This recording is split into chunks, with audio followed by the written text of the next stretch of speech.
Welcome to Strong Principles. My name is Larry Medina. I'm Wendy Shafransky. And I'm Rob Delacruz. So today we're going to cover what it takes to be successful when you go into what we call a test, but other people know as a MetCon, which is metabolic conditioning. So it's a workout you do for time or something you're going real fast in. There's different versions of it. It could be like boot camp-ish or whatever it is. But what we do is how we have it set up. We have our strength days. We have our true conditioning days they're like interval based or like true conditioning, like with intent. And then we have 1 day a week, which is a more MetCon-ish / test, we call it. So we kind of train all week and all these things that we've been leading up to, and then we kind of test. And so in a MetCon, it could be a workout for time, and there's several whatever exercises. It could be anything from one exercise to 10 exercises, and it could be anything from something simple to complex. But whatever it is, you don't want to jump into it when you're brand new. That's the first thing, is you want to get a couple things underneath your belt to have success with it. There's a lot of programs that we've seen over the years that just throw people into these things, and that's not what you want to do. Mm-hmm. One is the first thing you want to do is you want to make sure you're exposed to exercises and you have really good movement quality. That's like number one, is being exposed, knowing you can do it. Number two is understanding your body and yourself and understanding how to pace aerobically, conditioningly. And so what that does is it lets you know where you're at. So that's really important with those. The other one is not only understanding that, but it's having an understanding of how to keep your composure when you are out of breath and under fatigue. These things are like really important to have success in this because we have all seen it. I mean, Larry, you were involved in CrossFit back in the day. Oh, yeah. I mean, I've seen it a million times. CrossFit was notorious, and it's still notorious for like people just going in and that shouldn't be doing these workouts. Yeah, 100%. Yeah, I guess what you're saying really is like the stress, right? Like how do you handle the stress of like an overhead squat, right? Or whatever the case may be, and you're fatigued. Yes. Yeah. Yes, go ahead. I was going to say, and these workouts tend to be higher volume, so more reps than, say, a strength training workout. So your tissues, ligaments, that needs to be, kind of primed and adapted to be able to handle that without you not being able to get off the toilet the next day. That's important. Yeah, it's very important. So going into it is, so we usually don't have anyone do those workouts until they've been with us for a while, and they have quite a few workouts underneath their belt, like months of it. And there's a lot of debate, like who should be able to do these workouts and who shouldn't. And like there's usually an argument about like you should be at a certain skill level as like everything around, like understanding working out in general. But when we go and do it, we have it laid out. We have 3 days a week of strength, like I said, 2 days of conditioning, and 1 day of a true MetCon, a test. So we're testing. That's the least important workout. So I de-emphasize that. That is not the most important workout. Now, a lot of people, it could be fun. And if you really know how to do them, it definitely could be a very effective way to work out. But what you see is people do them too often and everything else. But if you have these skill levels that I kind of put out there, then it's going to be a much more effective workout. If you don't have those, it cannot be a very effective workout at all. So, all right. So I'm brand new, like just thinking through this, right? So I'm brand new, haven't worked out ever. That's when really I should think about like not coming in. But what if I'm like somebody who's been going to Planet Fitness for like years? Depends on what you've been doing. Yeah, what you're exposed to. If you're not exposed to doing workouts under fatigue and understanding how to keep your composure, then we're putting you in a compromising position. Right. I mean, and we never want to do that. As gym owners and trainers, 2 of our top priorities is 1, keeping you safe, and 2, giving you a win or making you successful.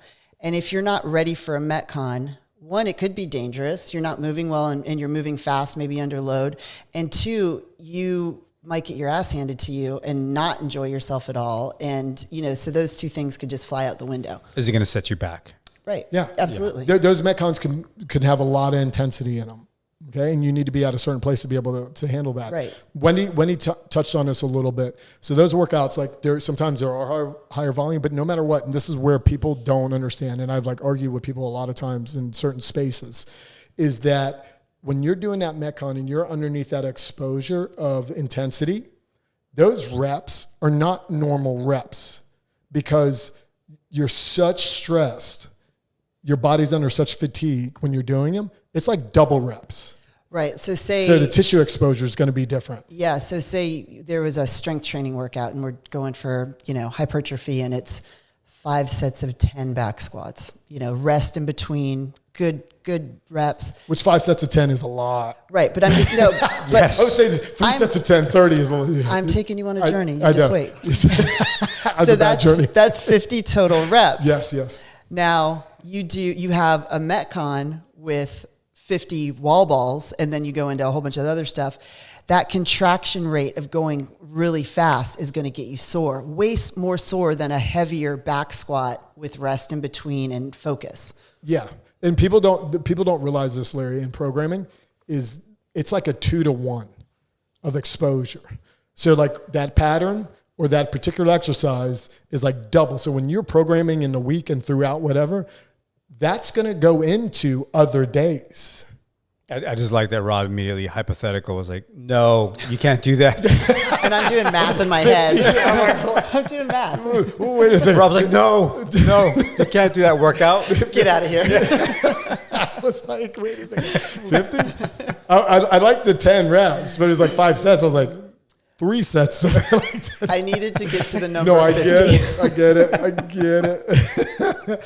So there's some things you want before you go and jump into those, and all programs should have this set up, is you want exposure. You want to go ahead and build up the movement efficiency. You want to build up your engine, which is like your aerobic base. You want to build up your exposure to movements out of breath and in like a little bit of a stressful situation. Then you want to start doing those a little bit at a time. Mm-hmm. And then that would be a lot more success, because what I see people do is they come in is because the workout is hard, they think it's success, but it's not. You're moving, if you look terrible, like the whole time you were in pain, like you had no understanding of what's going on. You were lost. You hit movements out of the sequence of the exercise. That was awesome. Yeah. You're like, yeah. It's just the dopamine, right? Yeah. That's really what it is. You're chasing dopamine. You're chasing the dragon. Yep. I said it before. Like I remember like running the 5Ks or whatever, and like I would get the runner's high. Yep. And it felt fucking great. Like I'd be running through and I'd be like, halfway through I'd be like, oh, this feels good. And you keep going and whatever. And I can't do that today. Yeah. Yeah. But I got to be okay with it because otherwise it's going to set me back. Yeah. And I mean, I've been training for decades, and some Saturdays I'm like, you know what? I didn't sleep well. My joints are a little menopause, kick my ass, whatever. I'm not doing it today. Or there's a lot of volume of squatting and I want to be really fresh on Monday to have, a lot of strength put into my back squat routine, so yeah, you just kind of have to, you're not going to, like Rob said, you're not going to lose anything by not attending those. They just kind of teach you how to suffer. Yeah, that's exactly it. So one thing you want to remember, no one really gets better at anything in a MetCon. By doing the MetCon. You understand how to suffer more. So that's kind of like what's happening, what you're doing. Well, MetCon is a test of things you've worked on before. That is not how you get better with that, is using the MetCon. Yeah, it just brings me back to Fran, right? Or like any of those workouts where like you do the workout and like looking back, I remember thinking like, oh, I just got to do this more often than I'll, but really like my time never really got a ton better. Yeah. And it's because I didn't practice the movements by itself, right? Or get stronger on my pull-up or, the thruster. Understanding how to pace, when to break it up, when, where's your body at? Yes. Yeah. Doing it over and over again has a ceiling where it gets capped on how good you can get at it. You have to go and break it up and then bring it back together. And that's like the big thing with those. You have to do things separate and then bring them together to kind of test them and expose them. But doing those things and having like a very chaotic experience is not very effective. Right. And we talk about fundamental movement patterns and really mastering those before you add any complexity. So say a beautiful air squat before you do a jump squat or something like that. And so the MetCons, if you haven't built those really pristine movement patterns, it's that whole running before you can walk analogy. Even doing a burpee, right? Don't do a burpee unless if you can do a push-up, right? Correct. Like something simple like that. Like if you're going to do a burpee, you can prescribe it and you really want to do it and you can't do a push-up, just don't do a full pull. Yeah, burpees are actually a skill, but no one Yeah. They really are. treats them like that. Yeah, no, I they do the worm. Yeah. So there's a requisite of skill, strength, understanding of like Tissue composure. tolerance. Yeah. All those before you really want to do those. Because if not, like those are a really, really quick window right into like burnout or causing overuse issues really quickly. Yes. So earn your right to do a MetCon. Yep. people. Yes. Correct. There's a lot out there that says that. That's a good way to put it. Yeah. And you're right, because it's not, again, shouldn't pick up a guitar. It's just take your time. Come to the gym, get those reps in, get the quality and get the understanding, the acuity of working out, and then expose yourself to that. This is no different, right? You got to do the boring stuff Correct. to get to the good stuff. Correct. Absolutely. Yep. Yeah. That's life. All right. That's life. I think we touched enough. All right. Thanks, everybody. This is Strong Principles. Bye.